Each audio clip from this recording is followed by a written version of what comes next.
Gold, trusted gold buyers. మీరు తాకట్టు పెట్టిన బంగారాన్ని విడిపించి ఈ రోజు ఉన్న మార్కెట్ ధరకు కొనబడను.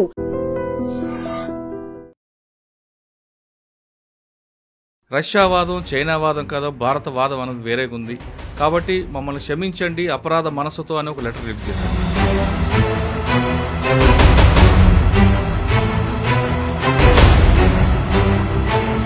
అంటే రాజకీయ పార్టీ వేరు, మావోయిస్ట్ పార్టీ వేరు. రాజకీయ పార్టీలు ఏ విధంగా అయితే భేదాభిప్రాయాలు వస్తాయో అదే పందాలో ఇది కూడా వస్తుందా?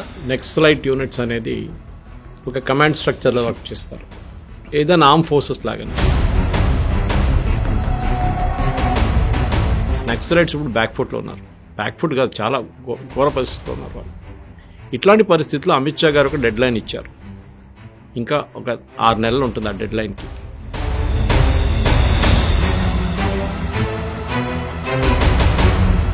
ఇప్పుడు మీకున్న అనుభవం ప్రకారం భారతదేశంలో విప్లవం వైపు, ఆ ఉద్యమం వైపు, ఆ 3 వైపు ప్రజలు ఉన్నారనుకుంటా.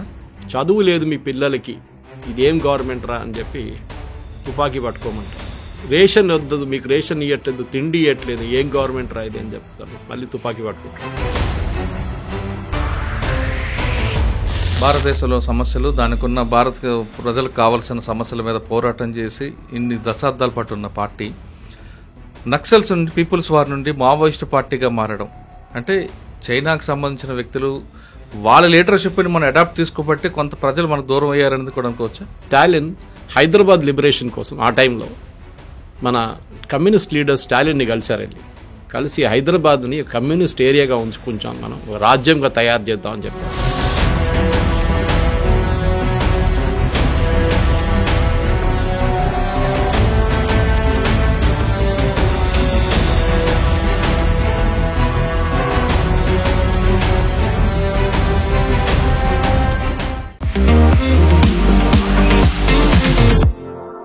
Welcome to I dream. Maoist పార్టీలో విభేదాలు వచ్చాయా? సెంట్రల్ కమిటీ తీసుకున్న నిర్ణయాన్ని స్టేట్ కమిటీ తప్పుపడుతుందా? అంతేకాకుండా ఈ మధ్యన తీసుకున్న ఒక నిర్ణయంపై సెంట్రల్ కమిటీలో కూడా కొంతమంది వ్యక్తులు దాన్ని తప్పుపట్టడం, అది వ్యక్తిగత అభిప్రాయం చెప్పడం, మరుక్షణంలోనే వాళ్ళు ఎన్కౌంటర్ అవ్వడం అనేది ఈరోజు మన చర్చ. ఆ లేఖ బయటికి రాకముందే వాళ్ళు ఎన్కౌంటర్ అవ్వడం, అదేవిధంగా వాళ్ళ మధ్యన ఏమైనా చర్చలు జరుగుతున్నాయా, లేదు పార్టీ ఆరోపిస్తులుగా కోవట్లు చేసిన పన్నాగమా, ఇదే విషయంపై ప్రముఖ విశ్లేషకులు సురేష్ కుచ్చారి గారితో మాట్లాడదాం. సార్ నమస్తే అండి. నమస్తే సార్. సార్, పార్టీలో ఎప్పటి నుంచో లీగలైజ్ చేయాలనే విషయం గత సంవత్సరం నుంచే జరుగుతున్న ఈ నేపథ్యంలో ఇటీవల అభయ్ అనే పేరు మీద ఒక లెటర్ వచ్చింది. కరెక్ట్. మల్లోజు వేణుగోపాల్ గారు, పొలిట్ బ్యూరో మెంబర్, ఆయన రాశారు. పార్టీ కొన్ని నిర్ణయాలు తీసుకుంది, మేము మిడిమిడి జ్ఞానంతో చేసిన కొన్ని తప్పిదాల వల్ల ప్రజలకి మేము దూరం అయ్యాం. రష్యావాదం, చైనావాదం కాదు, భారతవాదం అనేది వేరేగా ఉంది. కాబట్టి మమ్మల్ని క్షమించండి అపరాధ మనసుతో అని ఒక లెటర్ రిలీజ్ చేశారు. అందులో కొంతకాలం సాయుధ పోరాటం విరమిద్దాం అనేది ఉంది. అది వచ్చిన మరుక్షణంలో అంటే ఒక రోజు గ్యాప్, 20 ఆగస్టులో రాసిన లెటర్ ఈ మధ్యన రావడం, అంటే నంబాల కేశవరావు గారు బతుకున్నప్పుడే చర్చ వచ్చింది అనే విషయాన్ని చాలా స్పష్టంగా తెలుస్తుంది. ఆ లెటర్ వచ్చిన కొన్ని రోజుల్లో స్టేట్ కమిటీ నుంచి జగన్ అనే పేరు మీద ఒక లెటర్ వచ్చింది. చంద్రన్న అలియాస్ చంద్రన్న. ఇది కేవలం పొలిట్ బ్యూరో మెంబర్ అయిన అభయ్ వ్యక్తిగత అభిప్రాయం, పార్టీకి దానికి సంబంధం లేదు, దీర్ఘకాల పోరాటానికి సిద్ధం అంటూ, కానీ శాంతి చర్చలు రెడీ ఉంటూ ఆయన ఒక లెటర్ ఇచ్చారు. దీని మీద కొంత అభిప్రాయం వచ్చింది. అంటే పొలిట్ బ్యూరో మెంబర్ ఇచ్చిన కామెంట్కి స్టేట్ కమిటీ కాదు, పొలిట్ బ్యూరో మెంబర్ ఎవరైనా కామెంట్ చేయాలి తప్ప స్టేట్ కమిటీ చేయకూడదు అని ఒక కామెంట్ రావడంతో వెంటనే స్టేట్ కమిటీలో సెంట్రల్ పొలిట్ బ్యూరో మెంబర్ అయిన కట్టా రామచంద్రరెడ్డి గారు, ఇంకొక కాసా రామచంద్రరెడ్డి గారు, వీళ్ళందరూ కూడా, దాదాజీ, వీళ్ళందరూ కూడా వాళ్ళకి స్టేట్మెంట్ ఇచ్చారు. ఇది పూర్తిగా అభయ్ యొక్క వ్యక్తిగత నిర్ణయం, మాకు ఎలాంటి సంబంధం లేదు అని. ఆ లెటర్ బయటకు వచ్చిన మరుక్షణంలోనే వాళ్ళిద్దరూ ఎన్కౌంటర్ అయిపోయారు. అంటే ఇదంతా చూస్తుంటే ఒక ప్లాన్ ప్రకారం జరుగుతుందా, పార్టీని పక్కతో పట్టించడానికి కొంతమంది కోవట్లు జరుగుతుందా, కోవట్లు చేసిన ఆపరేషన్లో వీళ్ళు పడ్డారా, అదేవిధంగా అభయ్ అనే వ్యక్తి అంటే మల్లోజు వేణుగోపాల్ గారు పోలీస్ కస్టడీలో ఉండి లెటర్ రాశారా, ఈ అంశాలన్నిపై మనం మాట్లాడదాం. మీకున్న అనుభవం ప్రకారం పార్టీలో ఇటువంటి రాజకీయ పార్టీ వేరు, మావోయిస్ట్ పార్టీ వేరు. రాజకీయ పార్టీలు ఏ విధంగా అయితే భేదాభిప్రాయాలు వస్తాయో అదే పందాలో ఇది కూడా వస్తుందా, లేదు మావోయిస్ట్ పార్టీలో కూడా ప్రజాభిప్రాయం తీసుకోవడం, ప్రజల వాళ్ళ అభిప్రాయాలు వెల్లడించడం అనేది కూడా అక్కడ ప్రజాస్వామ్యం ఉంది కాబట్టి ఇందులో ఇదే విధంగా దీనిలో కూడా మనం పరిగణిస్తారా? సార్, మీకు తెలిసిందే నెక్సలైట్ యూనిట్స్ అనేది ఒక కమాండ్ స్ట్రక్చర్లో వర్క్ చేస్తారు, ఏదైనా ఆర్మ్ ఫోర్సెస్ లాగానే. పాలిట్ బ్యూరో ఉంటుంది, దాని తర్వాత స్టేట్ యూనిట్స్కి వెళ్ళిపోతుంది. నడుమిట్లో కమాండర్స్ వీళ్ళు ఉంటారు. వాళ్ళ ప్రమోషన్ కూడా టిపికల్లీ కార్పొరేట్ స్టైల్లో నడుస్తుంది. ఒక ఏరియా నుంచి ఇంకో ఏరియాకి ట్రాన్స్ఫర్ చేయడము, కొంతమందిని డిమోట్ చేయడం అంతా జరుగుతుంది. కానీ ఇప్పుడు జరిగిన ఈ లేఖ వచ్చిన తర్వాత కూడా నేను కూడా అదే ఆలోచించాను. దీనికి ఒక్కరి సిగ్నేచర్ పెట్టారేంటి, స్పోక్స్ పర్సనా అని డౌట్ వచ్చింది నాకు. అఫీషియల్ స్పోక్స్ పర్సనే అబ్బాయి. కానీ ఇది ఎప్పుడు రాశారు, ఎందుకంటే అది కూడా డౌట్ ఉండే. పోలీస్ ఫోర్స్కి ఫస్ట్ డౌట్ ఏమో ఇది జెన్యునా, ఇదేదో మళ్ళీ మన ఎంసీఆర్ హెచ్ఆర్డీ ఇన్స్టిట్యూట్లో జరిగిన అట్లనే ఒక చర్చన ఇదని చెప్పి ఒక డౌట్ వచ్చింది పోలీస్ వాళ్ళకు కూడా. డెఫినెట్లీ వాళ్ళు రిజెక్ట్ చేశారు ఫస్ట్. దాని తర్వాత చెప్పారు కరెక్ట్, ఈ లెటర్ వచ్చింది మనిషి దగ్గర నుంచి కరెక్టే, కానీ మేము ఇది యాక్సెప్ట్ చేయట్లేదని చెప్పారు. అది ఒక స్ట్రాటజీ. ఎందుకంటే నక్సలైట్స్ ఇప్పుడు బ్యాక్ఫుట్లో ఉన్నారు. బ్యాక్ఫుట్ కాదు, చాలా ఘోర పరిస్థితిలో ఉన్నారు వాళ్ళు. ఇట్లాంటి పరిస్థితుల్లో అమిత్ షా గారు ఒక డెడ్ లైన్ ఇచ్చారు. ఇంకా ఒక 6 నెలలు ఉంటుంది ఆ డెడ్ లైన్కి. దాని లోపల మొత్తం ఫినిష్ చేసేసారని చెప్పారు. ఇప్పుడు భయం ఏంటంటే వీళ్ళకి నక్సల్ అవుట్ఫిట్స్కి ఆ డెడ్ లైన్తో ముందు ఈ పోలీస్ ఫోర్సెస్ కంప్లీట్గా మమ్మల్ని ఫినిష్ చేస్తున్నాయి. ఆల్రెడీ గద్రిచౌలి కానీ ఇటువైపు బస్తర్ వైపు ఉన్న దాంట్లో, అది కాకుండా బీహార్ జార్ఖండ్ వైపు ఉన్న మొత్తం అవుట్ఫిట్స్ని కంప్లీట్గా ఫినిష్ చేసామని డిసైడ్ చేశారు. తెలంగాణ ఒకటే నాకు డౌట్ ఉంది, ఎందుకంటే తెలంగాణలో ఎక్కువ ఎన్కౌంటర్ కనిపించట్లేదు. అది ఎందుకు జరగట్లేదు మనకు తెలియదు. కానీ ఎందుకో ఈ కొరియర్ బిజినెస్ లాస్ట్ ఒక 10-15 సంవత్సరాల నుంచి చాలా వీక్ అయిపోయినట్లుంది. ఆ సిస్టమే తీసేశారా, డైరెక్ట్ మీటింగ్ పెట్టుకుంటున్నారా, మీటింగ్ ఎక్కడ పెట్టుకుంటున్నారు? ఎందుకంటే నిఘా పెట్టడం మన మీద హ్యూమన్ ఇంటెలిజెన్స్ ఒకటి, టెక్నికల్ ఇంటెలిజెన్స్ ఒకటి. మనకు అందరికి తెలిసిందే తెలంగాణ పోలీస్ దీంట్లో ఛాంపియన్. హ్యూమన్ ఇంటెలిజెన్స్ అంటే ఉమ్మడి ఆంధ్రప్రదేశ్ అని చెప్పుకోవచ్చు మనం. ఈ హ్యూమన్ ఇంటెలిజెన్స్లోనే కొరియర్ నెట్వర్క్ని వీళ్ళు మొత్తం ధ్వంసం చేసినట్లు ఉన్నారు. ఇప్పుడు కూడా చూడండి సార్, లాస్ట్ ఒక 6 సంవత్సరాల నుంచి కొరియర్ అనే ఒక వర్డ్ కూడా కనిపించట్లేదు ఇట్లే. నాకు ఇప్పుడు కూడా గుర్తు, నేను ఉస్మానియాలో చదువుతున్నప్పుడు టైంలో కూడా కొరియర్ నెట్వర్క్ చాలా ఫేమస్ ఉండే. అప్పుడు పిల్లల్ని, కాలేజ్ స్టూడెంట్స్ని వాడుకుంటుండే వీళ్ళు, ఆర్ఎస్యూ పీడిఎస్యూ వాళ్ళని వాడుకుంటుండే కొరియర్. ఎందుకంటే వాళ్ళు బస్సులో పోతారు, దిగుతారు, చేతిలో ఒక లెటర్ ఉంటుంది, ఎవరు చూడరు, అది చెక్ చేయరు పోలీసు వాళ్ళు ఎక్కువ, వీళ్ళు స్టూడెంట్స్ కాదని చెప్పేసి. కానీ దాని తర్వాత పోలీసు వాళ్ళు కూడా తెలిసిపోయింది, మీకు తెలిసింది అది, దట్ ఈ కొరియర్ సిస్టమ్ అనేది అకాడమిక్స్ని యూజ్ చేసి చేస్తారు వీళ్ళు ఎక్కువ, డౌట్ ఉండదు వాళ్ళని. కానీ ఓవరాల్ స్ట్రాటజీ చూస్తే గవర్నమెంట్ది ఏంటంటే వీళ్ళని లీడర్షిప్ని ఫినిష్ చేయడం. అది ఈసారి మనకు తెలుసు, మీరు చెప్పారు ఆ లెటర్ బయటికి రాగానే 2 ఎన్కౌంటర్ అయిపోయారు. ఎన్కౌంటర్ సడన్గా జరగదు, ప్లాన్డ్ ఉంటుంది. ఒకటైతే వాళ్ళు కస్టడీలో ఉన్నారు ఆల్రెడీ, లేకుంటే వాళ్ళని ఐడెంటిఫై చేసి ఇక్కడ ఉన్నారని తెలిసి కొడతారు. ఎందుకంటే సెంట్రల్ కమిటీ మెంబర్ని కొట్టడం అనేది చిన్న పని కాదు. వాళ్ళ ప్రొటెక్షన్ మన అందరికి తెలిసిందే, వాళ్ళకి మల్టీ లేయర్ ప్రొటెక్షన్ ఉంటుంది. సార్, సెంట్రల్ కమిటీ మెంబర్లు సాధారణంగా 1-2 కలిపి ఉంటారా, విడివిడిగా ఉంటారా? విడివిడిగా ఉంటారు యూజువల్లీ, కానీ ఏదైనా మీటింగ్ ఉన్నప్పుడు వస్తారు కదా. కానీ ఇక్కడ మొన్న జరిగిన ఘటనలో ఇద్దరు ఒకే దగ్గర చనిపోవడం అనేది నాకు అనిపిస్తుంది వీళ్ళు ఆల్రెడీ పోలీస్ కస్టడీలో ఉన్నారనుకుంటాను ఆ టైంలో. బహుశా ఉండొచ్చు, ఎందుకంటే ఇంత క్విక్ రియాక్షన్ జరగదు లేకుంటే. ఆర్ మీరు చెప్పినట్ల వీళ్ళు మూమెంట్లో ఉండొచ్చు ఒక ప్లేస్ నుంచి ఒక ప్లేస్. ఎందుకంటే ఎప్పుడైనా సెక్యూరిటీ ఫోర్సెస్ కూడా చూడండి, వాళ్ళు డీజీ, ఐజీ, డిఐజీ అందరు ఒకటేసారి ఒక కాన్వాయ్లో వెళ్ళారు, సపరేట్ కాన్వాయ్లో పోతారు వాళ్ళు ట్రావెల్ చేసేటప్పుడు. ఎందుకంటే ల్యాండ్ మైన్ బ్లాస్ట్ ఏదైనా జరిగితే అందరు మొత్తం లీడర్షిప్ అవుట్ అయిపోతుంది. ఇదే మనం ఛత్తీస్గఢ్ నుంచి అప్పుడు మనం గుర్తుంది సార్ మీకు, విద్యాచరణ్ శుక్లా వీళ్ళని అందరినీ కాంగ్రెస్ లీడర్ని ఫినిష్ చేసినప్పుడు అన్నిటికంటే పెద్ద తప్పు అదే ఉండే. వీళ్ళందరూ ఒకటే కాన్వాయ్లో వెళ్ళారు, కొట్టడానికి చాలా ఈజీ ఉండే అన్నమాట. అది నేర్చుకున్న తర్వాత అలిపిరి ద్వారా నేర్చుకోవాల్సి ఉండే యాక్చువల్లీ, కానీ నేర్చుకోలేదు వీళ్ళు. కానీ ఈ సెంట్రల్ కమిటీ మెంబర్స్ని కొట్టడం అనేది ఈ అభయ్ ఇచ్చిన పీస్ టాక్స్కి నేను అనుకుంటాను, నా అంచనా ప్రకారం ఐ థింక్ CPI-ML స్ప్లిట్ అయిపోయింది సార్. అంటే ఈ వాదం దాదాపు సంవత్సరం నుంచి నడుస్తుందండి. మళ్ళీ నంబాల కేశ్వరరావు గారు ఉన్నప్పటి నుంచి కూడా పార్టీని లీగలైజ్ చేయాలని, ఎందుకంటే గతంలో 1975లో కొండపల్లి సీతారామయ్య గారు తీసుకున్న నిర్ణయాన్ని మరొకసారి పెడదాం అంటే పార్టీకి ప్రజలకి దూరం అవుతుంది, ప్రజలకు ఏం కావాలనే విషయాన్ని పార్టీ గుర్తుంచకుండా వాళ్ళు తీసుకున్న లైన్లోనే అదే విధంగా వెళ్ళడం బట్టి ఇది జరుగుతుందనేది చర్చ వచ్చింది.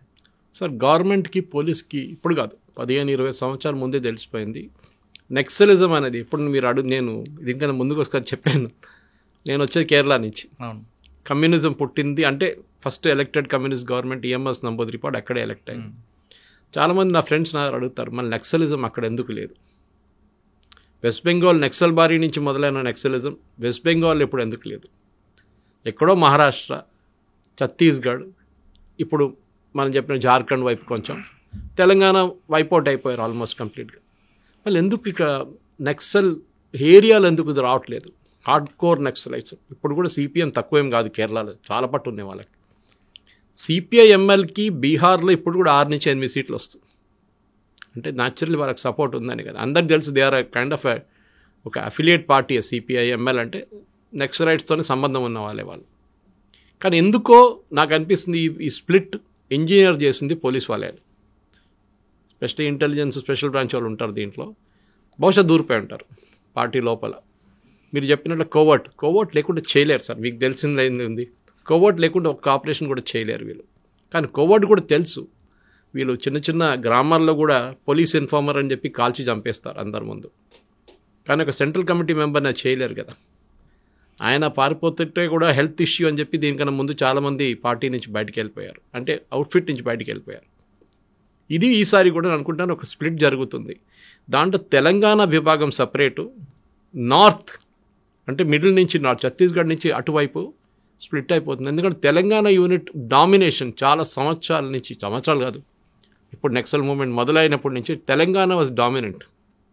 అంటే ఉమ్మడి ఆంధ్రప్రదేశ్ని చెప్పుకోవచ్చు మనం. కానీ మనందరూ తెలిసిందే వరంగల్ నుంచి ఇటువైపు వచ్చి ఆంధ్ర ఏజెన్సీ ఏరియా నుంచి కూడా వేరండి పరిస్థితులు వేరు, ఇప్పుడు పరిస్థితులు వేరు. కరెక్ట్. ఇప్పుడు మీకున్న అనుభవం ప్రకారం భారతదేశంలో విప్లవం వైపు, ఆ ఉద్యమం వైపు, ఆ 3 వైపు ప్రజలు ఉన్నారనుకుంటా. ఇప్పుడు ప్రజలకి ఏం చేశారంటే గవర్నమెంట్ సార్, బేసిక్లీ ఒక ఎగ్జాంపుల్ ఇస్తాను. స్కూల్ లేదు, చదువు లేదు మీ పిల్లలకి, ఇదేం గవర్నమెంట్ రా అని చెప్పి తుపాకీ పట్టుకోమంటారు. స్కూల్ పెట్టారు. రేషన్ వద్దదు, మీకు రేషన్ ఇవ్వట్లేదు, తిండి ఇవ్వట్లేదు, ఏం గవర్నమెంట్ రా ఇది అని చెప్తాను, మళ్ళీ తుపాకీ పట్టుకుంటాడు. చదువుకున్న ఇంజనీరింగ్, నీకు ఉద్యోగం రాలేదు, అక్కడ చూడు, పక్కనోడికి చూడు, ఆడు చూడు, జమీందార్ టైపు కాంట్రాక్టర్, వాడికి 5 కార్లు, 5 అంతస్తుల బిల్డింగు, 10 మంది పనిమనుషులు, ఈ చూడరా నెక్సలైట్స్ అంటే. మీరు ఎలిమెంట్స్ అన్నీ తీసేది, ఇట్లాంటి చాలా ఉంటాయి ఎలిమెంట్స్ ఎక్స్ప్లాయిట్ చేయడానికి. ఇదన్నీ తీసేస్తే సార్ సపోర్ట్ తగ్గిపోతుంది. అదే పోలీసులు కూడా చాలా టైం నుంచి ట్రై చేస్తున్నారు, ఇది గవర్నమెంట్ కూడా కోవర్ట్గా ట్రై చేస్తున్నారు ఇది కూడా చేయడానికి. ఎందుకంటే వాళ్ళ బేస్ సపోర్ట్ అదే కదా సార్. ప్రజల దగ్గర నుంచి వెళ్ళి బియ్యం తీసుకోవాలన్నా కానీ, ప్రజల దగ్గర నుంచి వెళ్ళి ఏదైనా తినడానికి ఏమైనా తీసుకోవాలంటే, మీరు చెప్తున్నట్లుగా సార్ ప్రజలకు ఏ సమస్య ఉందో ఆ సమస్యను గతంలో గుర్తించారు కాబట్టి పార్టీ ఆ విధంగా వెళ్ళింది, ప్రజలకు దగ్గరైంది. కరెక్ట్. కానీ కాలక్రమంలో ప్రభుత్వాలు కిందకి రావడం, అంటే ప్రభుత్వాలు కిందకి రావడానికి ప్రధాన కారణం పార్టీ తీసుకున్న లైను, వాళ్ళు చేసిన ఆపరేషన్ బట్టి ప్రభుత్వం కూడా కిందకు వచ్చి గ్రామీణ ప్రాంతాలు రావడం, మౌలిక వసతులు కల్పించింది, ప్రజలు గుర్తించింది. ఇటువంటి సమయంలో ఇప్పుడు మనంతా టెక్నాలజీ వైపు వెళ్తున్న క్రమంలో పార్టీకి దగ్గరగా అవ్వడానికి విద్యార్థులు కానీ లేదంటే చదువుకునే వాళ్ళు ఎవరు రావట్లేదు. కరెక్ట్. ఈ క్రమంలో జరుగుతున్న టైంలో ఒక సమస్య ఉన్నప్పుడు దాన్ని గుర్తించి, మీరు చెప్పారు ఇందాక, ఒక కార్లు ఉన్నాయి లేదా భూస్వామ్య వ్యవస్థ ఉంది, దున్నేవాడిది భూమి ఉంది, అటు గుర్తించి వాళ్ళందరూ ప్రజలకు పార్టీకి దగ్గర అయ్యారనేది. కానీ ఇప్పుడున్న ఈ సమాజంలో మీరు శ్రీలంక తీసుకోండి, బంగ్లాదేశ్ తీసుకోండి, నేపాల్ తీసుకోండి, అక్కడ ఏ పార్టీ లేదు. కానీ అక్కడ పరిస్థితి మారిపోయింది కాబట్టి వాళ్ళ సమస్యలు గుర్తించుకున్నారు, వాళ్ళే ఈరోజు తిరుగుబాటు చేశారు. ఇంత డెవలప్ అయిన ఈ కంట్రీలో ఇప్పుడు భారతదేశంలో సాయుధ పోరాటం అవసరమా? సాయుధ పోరాటం లేకుండా 3 స్టేట్లు కూడా గెలుపొంది. కరెక్ట్. అయిపోయింది సార్, అవుట్డేటెడ్. ఆ ఫిలాసఫీ అవుట్డేటెడ్. మీరు చెప్పండి, వరల్డ్ వైడ్లో ఇప్పుడు లోకంలో కమ్యూనిస్ట్ గవర్నమెంట్లు ఎక్కడ ఉన్నారు సార్? పెద్దగా ఎక్కడండి, మీకు కనిపిస్తే కొంచెం వెనిజువేలాలో ఒకటి కనిపిస్తుంది, క్యూబాలో అయితే కమ్యూనిజం మోడల్ అయిపోయింది, అన్నిటికంటే బిగ్ డాడీ సోవియట్ యూనియన్ పోయింది. అవును, చైనా యుఎస్ కన్నా క్యాపిటలిస్ట్ అయిపోయారు. కమ్యూనిజం అనే కాన్సెప్ట్ అదే పోయింది కదా సార్. ఫస్ట్ ఆఫ్ ఆల్ వీళ్ళకి ఫస్ట్ మారల్ సపోర్ట్ ఎక్కడి నుంచి వస్తుండే ముందు మనకు తెలుసు. చిన్న ఆపరేషన్ చేయించుకోవాలంటే రష్యాకి వెళ్తుండే ముందు కమ్యూనిస్ట్ లీడర్స్ అందరూ. కానీ మీరు చెప్పిన దాని ప్రకారం ఈ గవర్నమెంట్ ఎప్పుడెప్పటి నుంచి అక్కడ కాన్సన్ట్రేట్ చేయడం మొదలుపెట్టిందో ప్రజలు అక్కడి నుంచి వీళ్ళ దగ్గర నుంచి దూరం అయ్యారు. ఇంకోటి ప్రజలు కూడా తెలిసిపోయింది ఇది ఎక్కువ రోజులు నడవదు, ఎందుకంటే క్లాస్ ఎనిమీ అని చెప్పి మొదలు పెట్టారు వీళ్ళందరూ. కాన్సెప్ట్ అదే ఉండే కదా సార్.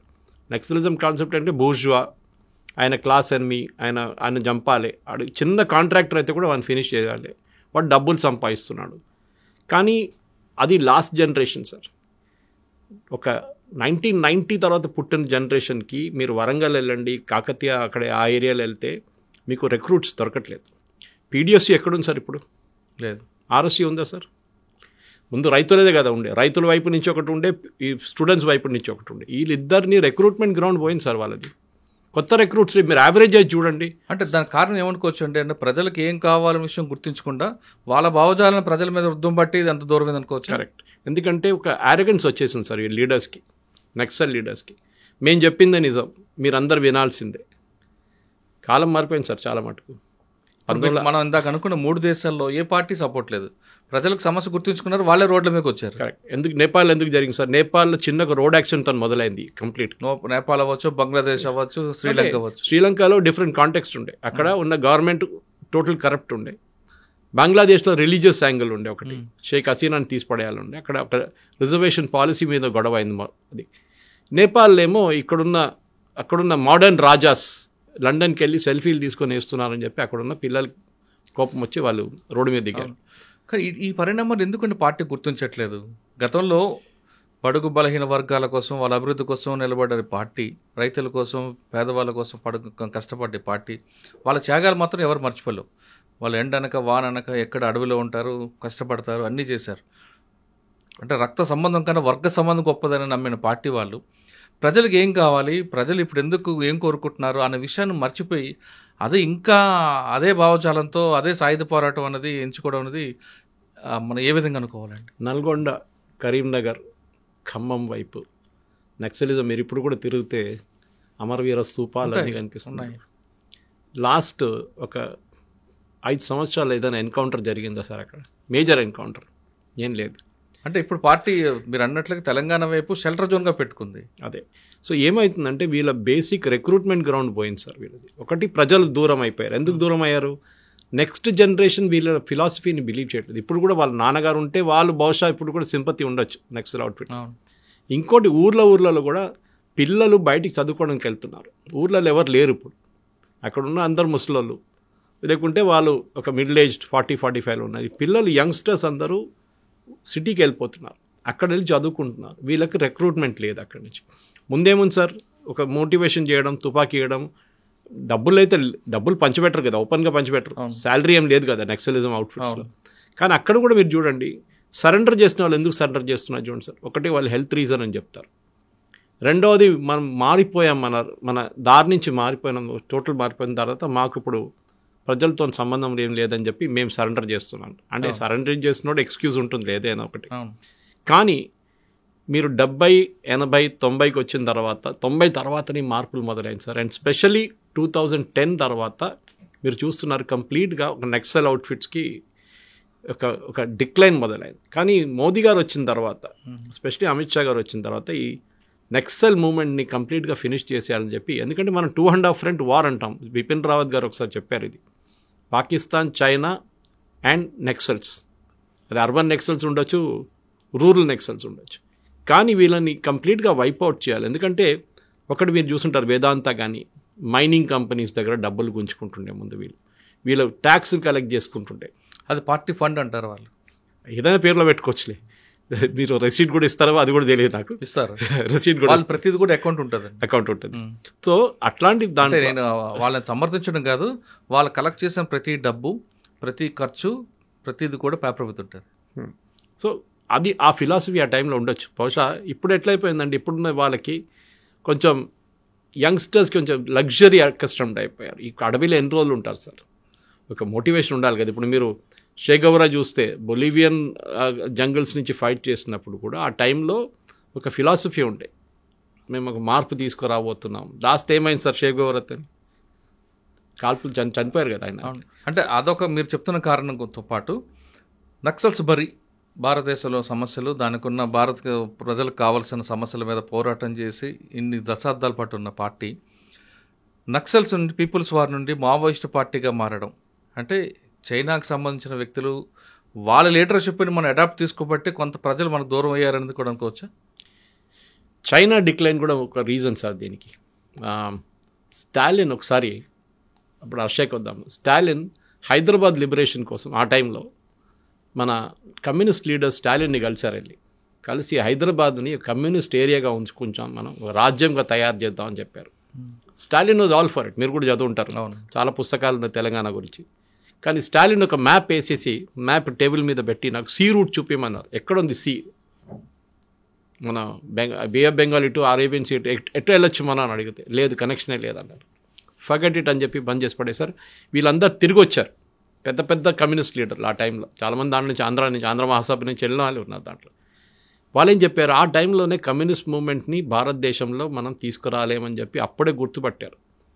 అండ్ కమ్యూనిస్ట్ పార్టీకి మన అందరికి తెలుసు సిపిఐ ఒరిజినల్గా ఉండే ఆ టైంలో, దాని తర్వాత స్ప్లిట్ అయ్యి సిపిఎం వచ్చిన తర్వాత. కానీ ఎప్పుడైనా మీరు చూసారా కమ్యూనిస్ట్ పార్టీ వాళ్ళు ఓపెన్గా ఇప్పుడు లాస్ట్ 5 సంవత్సరాల్లో కేరళలో పినరాయి విజయన్ కాల్పులు జరుపుతున్నారు. అక్కడ అప్పుడప్పుడు అట్టపాడి ఏరియాలో కొంచెం నక్సల్ మూవ్మెంట్ ఉంది. బ్లాక్ థండర్ అని వాళ్ళ గ్రూప్, వాళ్ళ మన దగ్గర ఆక్టోపస్ ఇలా ఉన్నలాగా బ్లాక్ థండర్ అనే గ్రూప్ ఉంది అక్కడ, గ్రే హౌండ్స్ లాగా. వీళ్ళది ఆలోచించండి, communist government. In fact last encounter జరిగినప్పుడు కూడా అక్కడున్న సిపిఐ వాళ్ళు ప్రొటెస్ట్ చేశారు కేరళలో. ఇదేంటి మీరు మనం కమ్యూనిస్టులు కదా, మన ఓన్ బ్రదర్ మీద మనం కాల్పులు జరుపుతున్నాం, వాళ్ళని చంపేస్తున్నాం అంటే పినరాయి విజయన్ చెప్పారు. ఆ ఫిలాసఫీ పోయింది. This is the philosophy now. ఒకసారి నక్సలిజం కేరళకు వస్తే మళ్ళీ మీరు ఏం చేయలేరు దాన్ని అని చెప్పి చాలా క్లియర్గా చెప్పారు. బహుశా నేను అనుకుంటాను సార్, తెలంగాణలో ఎన్టీ రామారావు గారు వచ్చిన తర్వాత, ఇవాళ ఒకరు అడిగారు హైదరాబాద్లో కర్ఫ్యూలు ఎందుకు లేవని చెప్పి. ఎన్టీ రామారావు గారు కొంచెం స్ట్రిక్ట్ పాలసీ ఉంచుకున్న ఆ టైంలో. అక్కడి నుంచి చంద్రబాబు నాయుడు, దానికోసం చంద్రబాబు నాయుడు మీద అటాక్ ఆబ్వియస్లీ జరిగింది. దాని తర్వాత వచ్చిన సబ్సిక్వెంట్ గవర్నమెంట్స్ అన్నీ స్ట్రిక్ట్గా ఉన్నారు సార్. నేను అనుకుంటే అందరికన్నా లీనియంట్ గవర్నమెంట్ ఇప్పుడు రేవంత్ రెడ్డిది ఉన్నారు. ఆయనకి ఏదో సింపతి ఉన్నట్లు అనిపిస్తుంది నక్సలైట్స్, ఏముందో తెలియదు మనకి. కానీ నక్సల్ లీడర్షిప్ మీరు బీహార్ తీసుకోండి సార్, జార్ఖండ్ తీసుకోండి. జార్ఖండ్లో మీరు నక్సలైట్ ఛత్తీస్గఢ్లో నడుస్తున్న ఏం అక్కడ జార్ఖండ్ ఎక్కువ కనిపించట్లేదు. దండకారీన బెల్ట్ మొత్తం అక్కడి నుంచే కదా మొదలైంది. నేపాల్లో కమ్యూనిస్ట్ గవర్నమెంట్ పడిపోతే బహుశా అక్కడ కొంతమంది దాచుకున్నారేమో అక్కడ, నాకు అనుమానం ఉంది స్ట్రాంగ్గా. ప్రచండ గవర్నమెంట్ ఉన్నప్పుడు బహుశా సీనియర్ నక్సల్ లీడర్షిప్ అంతా అక్కడ ఉన్నారు. ఒకసారి ఆ గవర్నమెంట్ పడిపోయింది, అక్కడ సపోర్ట్ తగ్గింది. ఇటువైపు బీహార్, జార్ఖండ్ సపరేట్ అయిపోయారు. అది దాంతో సంబంధం లేదన్నట్లు అయిపోయింది తెలంగాణ వాళ్ళతో. ఛత్తీస్గఢ్లో రమణ్ సింగ్ గవర్నమెంట్ ఉన్నప్పుడే ఎన్కౌంటర్లు మొదలైనవి. భూపేష్ బఘెల్ వచ్చిన తర్వాత తగ్గింది. మళ్ళీ కొత్త గవర్నమెంట్ వచ్చినప్పుడు ఎన్డీఏ గవర్నమెంట్ మళ్ళీ మొదలైంది. మనది ఐసోలేషన్ చూస్తున్నాం, ఇంగ్లీష్లో అంటారు కనెక్ట్ ద డాట్స్ అంటాం మనం. ఒకటి సెంట్రల్ గవర్నమెంట్ సపోర్ట్ సిఆర్పిఎఫ్ నుంచి. మీరు చూడండి వాళ్ళ కాన్ఫిడెన్స్ ఎంత ఉంది సార్ అమిత్ షాది. సిఆర్పిఎఫ్ని అక్కడి నుంచి మార్చి ఈ కోబ్రా యూనిట్స్ని కాశ్మీర్ పంపించారు. అంటే ఇక్కడ అయిపోయిందంతా, ఇంకేం లేదు, కాశ్మీర్లో చూసుకుంటారు ఇంకా నెక్స్ట్ అని చెప్పేసి. అంటే ద నక్సల్ మూవ్మెంట్ అనుకుంటే ఇంకొక 2-3 సెంట్రల్ కమిటీ మెంబర్లు ఉన్నారో లేదో కూడా తెలియదు. ఇప్పుడు ఉన్నారు, ఒక 4-5 ఉండొచ్చు. పొలిట్ బ్యూరోలో 4 ఉండొచ్చు. సో ఇది మేజర్ ఇష్యూ అనమాట. సో తెలంగాణలో ఉండే లీడర్షిప్ కానీ అక్కడ బీహార్, జార్ఖండ్, ఛత్తీస్గఢ్ వైపు ఉన్న లీడర్షిప్ నడిమిట్లో నేను స్టార్టింగ్లో మీకు అదే చెప్పాను సార్. నా అంచనా ప్రకారం స్ప్లిట్ నడుస్తుంది అక్కడ. ఐ థింక్ ఒక ఐడియాలజికల్ క్లాష్. మీరు చెప్పినట్ల తెలంగాణ లీడర్లే ఎందుకు సెంట్రల్ కమిటీలో ఉండాలి? సరే సీనియర్స్ ఉన్నారు. రామకృష్ణ ఎక్కడ ఉన్నారు సార్ ఇప్పుడు? చనిపోయారు. సీనియర్ గణపతి గారు అయితే, గణపతి గారు వేరే దేశంలో ఉన్నారు. ఇప్పుడు సీనియర్ లీడర్షిప్ లెవెల్లో ఆ టైంలో అప్పుడు ఉన్న వాళ్ళైతే మళ్ళీ రాజారెడ్డి గారు ఉన్నారు, అంతే. తక్కడిపల్లి వాసుదేవరావు ఉన్నారు, ఛత్తీస్గఢ్ సిడ్మా ఉన్నారు, మల్లోజ వేణుగోపాల్ ఉన్నారు. ఇలా హిడ్మాని ప్రమోట్ చేసి సీనియర్ లెవెల్ స్టేట్ కమిటీలోకి తీసుకోలేదు ఇంకా. కానీ యాక్టివ్ మిలిటరీ ఆపరేషన్ ఆయన ఎక్కువ యాక్టివ్గా ఉన్నారు. సో ఇప్పుడు ప్రెసిడెంట్ సెక్రటరీ తిప్పర్తి ఉన్నారు. మనం మాట్లాడాం దీనికన్నా ముందు కూడా. అప్పుడు జరిగిన ఎన్కౌంటర్ తర్వాత నక్సల్ లీడర్షిప్ మొత్తం మారిపోతుందా అని అడిగాము. అప్పుడు మనం కొత్త యంగ్స్టర్స్ని తీసుకొస్తా అని ఒక డౌట్ ఉండే ఆ టైంలో. కానీ యంగ్స్టర్స్ ఎక్కువ లేరు సార్ పార్టీలో. మహిళలు కూడా పార్టీ నుంచి ఎక్కువ దూరం అయిపోయారు. నక్సల్ అవుట్ఫిట్లో లేరు ఇప్పుడే కొంతమంది. ఇదే సేమ్ ప్రాబ్లం. ఒక మహిళ ఎన్ని రోజులు ఉంటారు సార్ ఒక అడవిలో? వాళ్ళకు కూడా ఒక బయాలజికల్ నీడ్స్ ఉంటుంది వాళ్ళకి. అది వాళ్ళు తీర్పులే. మెడికల్ కూడా సార్, ఇప్పుడు డాక్టర్లు కూడా భయపడతారు. ముందు అది ప్రాబ్లం లేకుండా ఏదో తుపాకీ చూపించే ఇప్పుడు ఉన్న దండకార్యంలో కూడా వాళ్ళు ప్రజలకు ఏం కావాలని విషయం మర్చిపోయి కేవలం జనతను సర్కారాన్ని పెట్టి ఒక చెరువు, ఒక స్కూలు కట్టించడం తప్ప మినహాయించి వాళ్ళకి కావాల్సిన మంచి హాస్పిటల్ కానీ, రోడ్స్ కానీ అవన్నీ మర్చిపోయారు పూర్తిగా. దాంతో అక్కడున్న ప్రజల్లో కూడా కొంచెం వ్యతిరేకత స్టార్ట్ అయింది. అంటే ఒకవైపు గవర్నమెంట్ ఫోర్స్ ఉంది, మరోవైపు పార్టీ. ఈ రెండింటి మధ్యన నగిలిపోతుంది ఎవరంటే ఆదివాసీలు. కానీ ఆదివాసులు కూడా ఇప్పుడు ఆదివాసులు సపోర్ట్ కూడా కోల్పోవడం ప్రధాన కారణం ఏంటంటే వాళ్ళకి కావాల్సిన నీడ్స్ సరిగ్గా వీళ్ళు చేయలేకపోవడం. బస్సు వచ్చింది సార్, బస్తర్కి ఫస్ట్ వచ్చింది, ఆ తర్వాత ఒక ఇంట్లో టీవీ ఆన్ చేయండి, అది కూడా పర్టికులర్ హిడ్మా ఉన్న ఊర్లోనే టీవీ ఆన్ చేశారు. 75 సంవత్సరాలు పట్టింది కావడానికి, ఆలోచించండి. సో మార్పులు రాగానే ప్రజలు కూడా అదే చూస్తున్నారు. వెస్ట్ బెంగాల్లో, కేరళలో ల్యాండ్ రిఫార్మ్ జరిగిన తర్వాతనే నక్సలిజం కంప్లీట్గా అవుట్ అయిపోయింది. అంటే కేరళ, వెస్ట్ బెంగాల్ వేరు కల్చర్, కేరళ కల్చర్ వేరు. వెస్ట్ బెంగాల్లో మీకు కొంత భూస్వామ్య వ్యవస్థ కనిపిస్తుంది, రైతాంగ పోరాటాలు ఉన్నాయి. కానీ కేరళలో మతాల కూడా మధ్యన కూడా విభేదాలు పెద్దగా, హిందూ, ముస్లిం, క్రిస్టియన్ వీళ్ళ మధ్యన 5%, 10% డిఫరెన్స్ ఉంటుంది. కాబట్టి మీకు అంత అగ్రెసివ్ కనిపించదు. కరెక్ట్. ఎందుకంటే అక్కడ ఒకటి ఉంది సార్, మీకు బేసిక్ ఇన్కమ్ బాగుంటే మీరు నక్సలిజం అవుట్ఫిట్కి వెళ్ళరు. ఇప్పుడు ముస్లిమ్స్ అనే వ్యక్తి కొన్ని విదేశాల్లో, కొన్ని రాష్ట్రాల్లో మైనారిటీ అయితే అక్కడ ముస్లిమ్స్ అప్పర్ హ్యాండ్ ఉంటారు. అక్కడ మీకు డబ్బు గలలో కూడా ఎక్కువ ముస్లిమ్స్ కనిపిస్తారు. మీకు త్రిశూర్ ఏరియాలో బంగారం షాపులు ముస్లిమ్స్, క్రిస్టియన్స్ కూడా ఉన్నారు చాలా మంది. జాయ్ అలుకాస్, మొత్తం Alukka family, Malabar family. So Malabar family Calicut నుంచి, నార్దర్న్ కేరళ. సో కేరళలో ఇన్కమ్ వైజ్ వాళ్ళు చాలా బాగుపడినప్పుడు నక్సలిజం అక్కడ లేకుండా, ఇప్పుడు కూడా లేదు. తమిళనాడు వైపు నుంచి వచ్చేటోళ్ళు ఎక్కువ ఉన్నారు దాంట్లో. నక్సలిజం ఉంటుందా? నాకైతే డౌట్ ఉంది సార్. ఎందుకంటే ఇంకా 6 నెలలు 8 నెలలు ఉన్నాయి మ్యాక్సిమం. ఈ 6 నెలలు 8 నెలల్లో I think step by step Amit Shah గారు ఫినిష్ చేసేస్తున్నారు అవుట్ఫిట్ని. అభయ్ లెటర్ ఎందుకు బయటకు వచ్చింది? అప్రూవల్ లేకుండా హైరార్కీ బేస్డ్ పార్టీలో, హైరార్కీ బేస్డ్ ఒక అవుట్ఫిట్లో ఎప్పుడు ఇట్లాంటి లెటర్ బయటకు రాదు.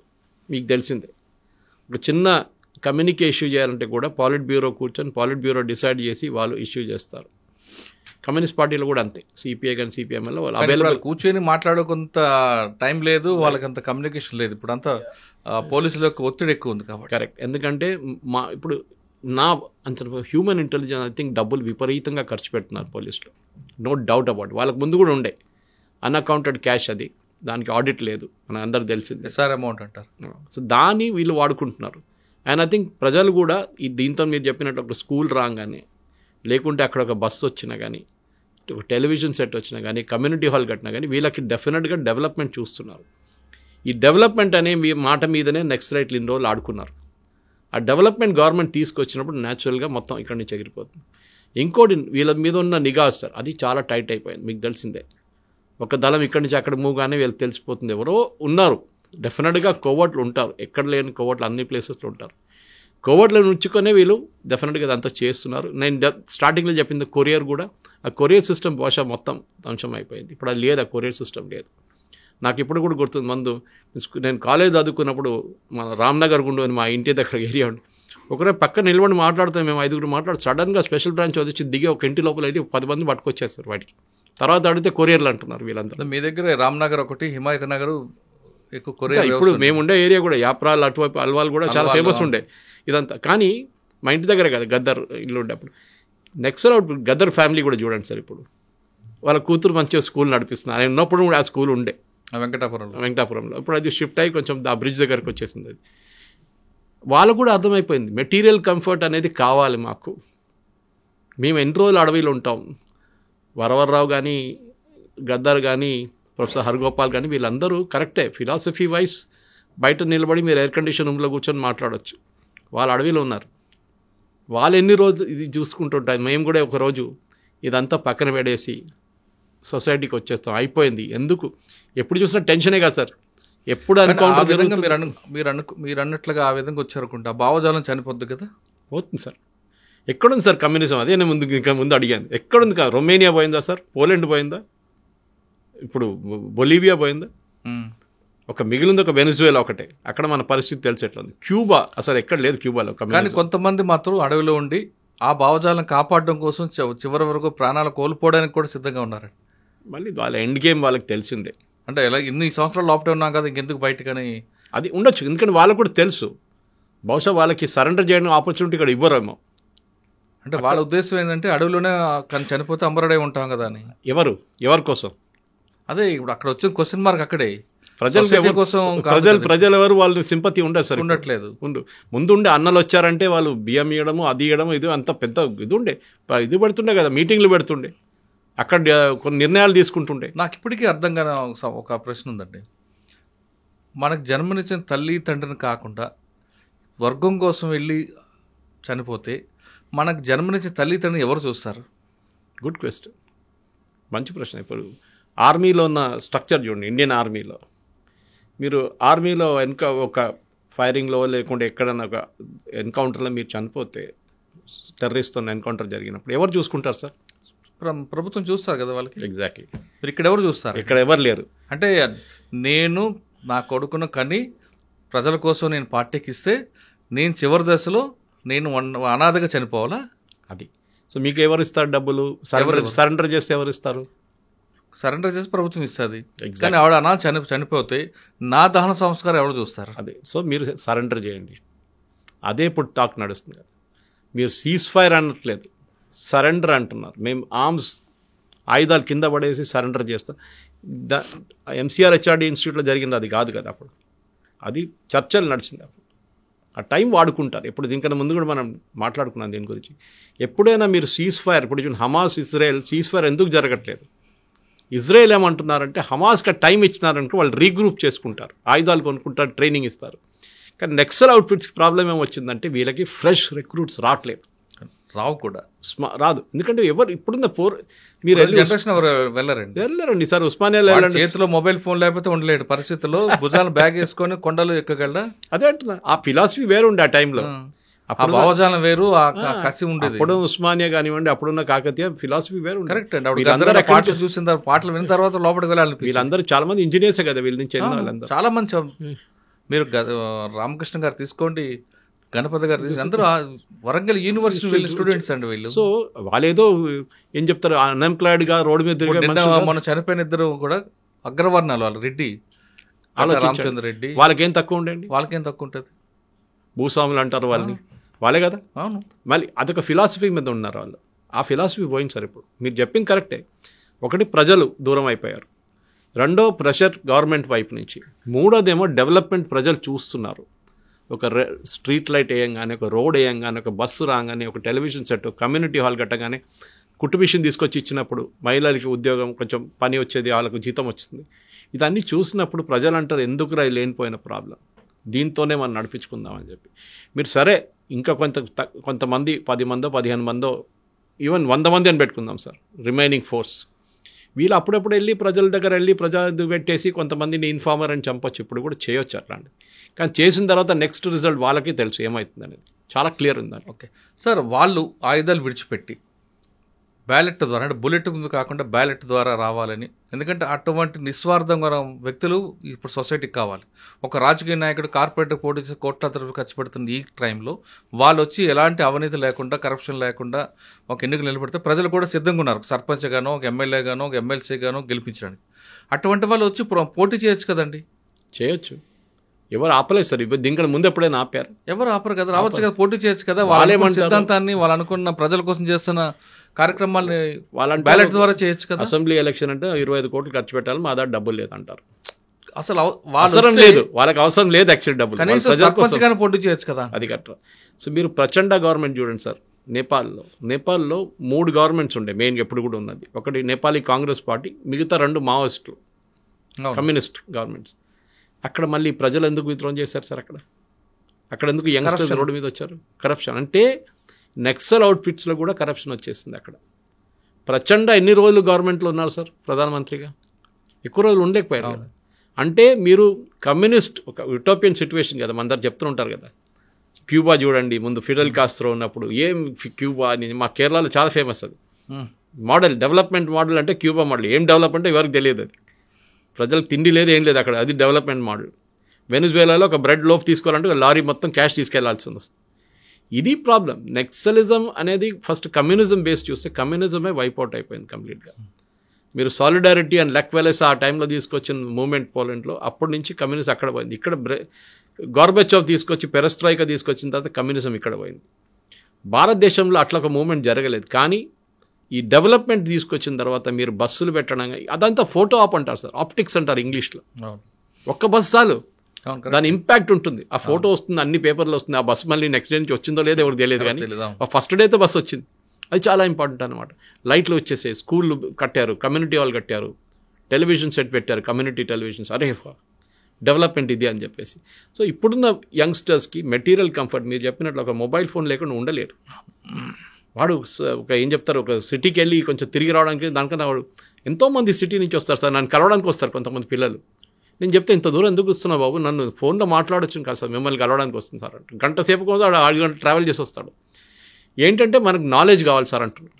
ఇవాళ పొద్దున ఒక అబ్బాయి నాతో గంట సేపు మాట్లాడారు సార్, ఏదేదో ఇష్యూస్, నాకు కూడా తెలియని ఇష్యూస్ అడుగుతున్నాడు, ఇంటర్నేషనల్ ఇష్యూస్, ఏదో పల్లెటూరులో ఉంటాయంట. అంటే వాళ్ళకి నాలెడ్జ్, వాళ్ళకు కూడా నేను స్టేట్ ఎగ్జామ్ రాయాలి, ఇక్కడ గ్రూప్ 1, గ్రూప్ 2, గ్రూప్ 3 అన్నీ ఉన్నాయి, ఎగ్జామ్ రాద్దాం, గవర్నమెంట్ ఉద్యోగం వస్తుంది, ఇదొక ఫిలాసఫీ వచ్చేసింది కదా. మీరు అమీర్పేట్ కానీ, మీరు దిల్సుఖ్ నగర్ కానీ, మీరు ఇట్లాంటి ప్లేస్లో వెళ్తే మీరు చూడండి సార్, ఎంతమంది పిల్లలు పల్లెటూరు నుంచి వచ్చి చదువుతున్నారు సార్ అక్కడ. వీళ్ళందరూ ఒక టైం పొటెన్షియల్ రిక్రూట్స్ ఉండే నక్సలిజంకి, ఇప్పుడు వాళ్ళందరూ అక్కడి నుంచి జరిగిపోయారు. ఇప్పుడు ఉన్నదంతా ముస్లోలే. ఇప్పుడు వాళ్ళు ఎన్ని రోజులు నడిపిస్తారో I have my own doubts. ఎందుకంటే బాటమ్ లేయర్ కొట్టేశారు police first. Inner ring protection లేదు, వీళ్ళకి మిడిల్ రింగ్ ప్రొటెక్షన్ కూడా లేదు. వీళ్ళ దగ్గర కోర్ గ్రూప్ ప్రొటెక్షన్ ఒకటే ఉంది వీళ్ళ దగ్గర. ఇప్పుడు నెక్స్ట్ రైట్ ఆ కోర్ గ్రూప్ కూడా ఎన్ని రోజులు ఉంటారో చూడాల్సింది. ఎందుకంటే సంఘాలు ఒకసారి అది పోయిందనుకోండి, దే ఆర్ అవుట్. సూపర్. ప్రస్తుతం భారతదేశంలో ఉన్న పరిస్థితులకి అనుగుణంగా పార్టీ తీసుకున్న నిర్ణయాలు లేవు కాబట్టి ప్రజలకు పార్టీకి మధ్యన గ్యాప్ వచ్చింది అంటున్నారు సురేష్ గారు. ఒకప్పుడు భావజాలం, ఒకప్పుడున్న నక్సలిజం, ఒకప్పుడున్న పరిస్థితికి, భూస్వామ్య వ్యవస్థకి, పెత్తందారుల పోకడలకి వ్యతిరేకంగా వెళ్ళిన సంఘాలన్నీ కూడా, యువకులు కూడా ఇప్పుడు భారతదేశంలో అటువంటి పరిస్థితులు లేవు. కాబట్టి ఇప్పుడున్న పరిస్థితులకి ఏం కావాలనే విషయాన్ని పార్టీ దృష్టి పెట్టుంటే పార్టీ మరికొంతకాలం ప్రజలకు దగ్గరగా ఉండేది. కానీ పార్టీ ఎంచుకున్న లైన్ ఎప్పుడుదో ఆ లైన్ మీద నిలబడబట్టే ఈరోజు ప్రజలకి పార్టీకి మధ్యన గ్యాప్ వచ్చింది. పక్కనున్న దేశాల్లో ఒక సమస్య వచ్చినప్పుడు ఏ మావోయిస్టు పార్టీ వెనక లేకపోయినా ప్రజలు తమకు తాముగా నిలబడి ప్రభుత్వాలు పోరాటం చేసిన సంఘటన మనకు చాలా కనిపిస్తున్నాయి. ఇప్పటికైనా పార్టీ తమకు ఎంచుకున్న పందాన్ని పక్కన పెట్టి ప్రజాస్వామ్యబద్ధంగా పోరాటం చేసి సర్పంచ్గానో ఎమ్మెల్యేగా గెలిచి వాళ్ళు అనుకున్న లక్ష్యాన్ని, పార్టీ ఎంచుకున్న సిద్ధాంతాల్ని ప్రజాస్వామ్యబద్ధంగా చేస్తే ప్రజలందరూ వాళ్ళని గెలిపించడానికి ముందున్నారనే విషయం చాలా స్పష్టంగా తెలుస్తుంది. ఇది నక్సల్ గ్రూప్లో జరుగుతున్న విభేదాలపై సురేష్ గారితో విశ్లేషణ. మరో అంశాల్లో మళ్ళీ కలుద్దాం. అంతవరకు నమస్తే. థ్యాంక్ యూ అండి. Thank you. నమస్కారం. And don't forget to subscribe to iDream. And for more videos, Please subscribe to iDream. Please subscribe to iDream. Please subscribe iDream. And please subscribe to iDream. For more videos, subscribe to iDream. please like, share and subscribe to the channel. Congratulations, iDream. Subscribe to iDream. Subscribe to iDream. So subscribe to iDream Media. iDream ki iDream team andar ki huge congratulations. Please subscribe iDream Media. Please subscribe to iDream. Subscribe iDream. Please subscribe to iDream. iDream అంటే నా కళల ఛానల్ను subscribe చేసుకున్న నోరు తిరుగుతలేదు, మీరైతే గంట గుర్తు కొట్టండి. For more such videos, please subscribe to iDream. Subscribe to iDream. Please subscribe to iDream. Please subscribe iDream Media. Please do subscribe to iDream. Please subscribe to iDream Media. For best entertainment and information, please subscribe iDream.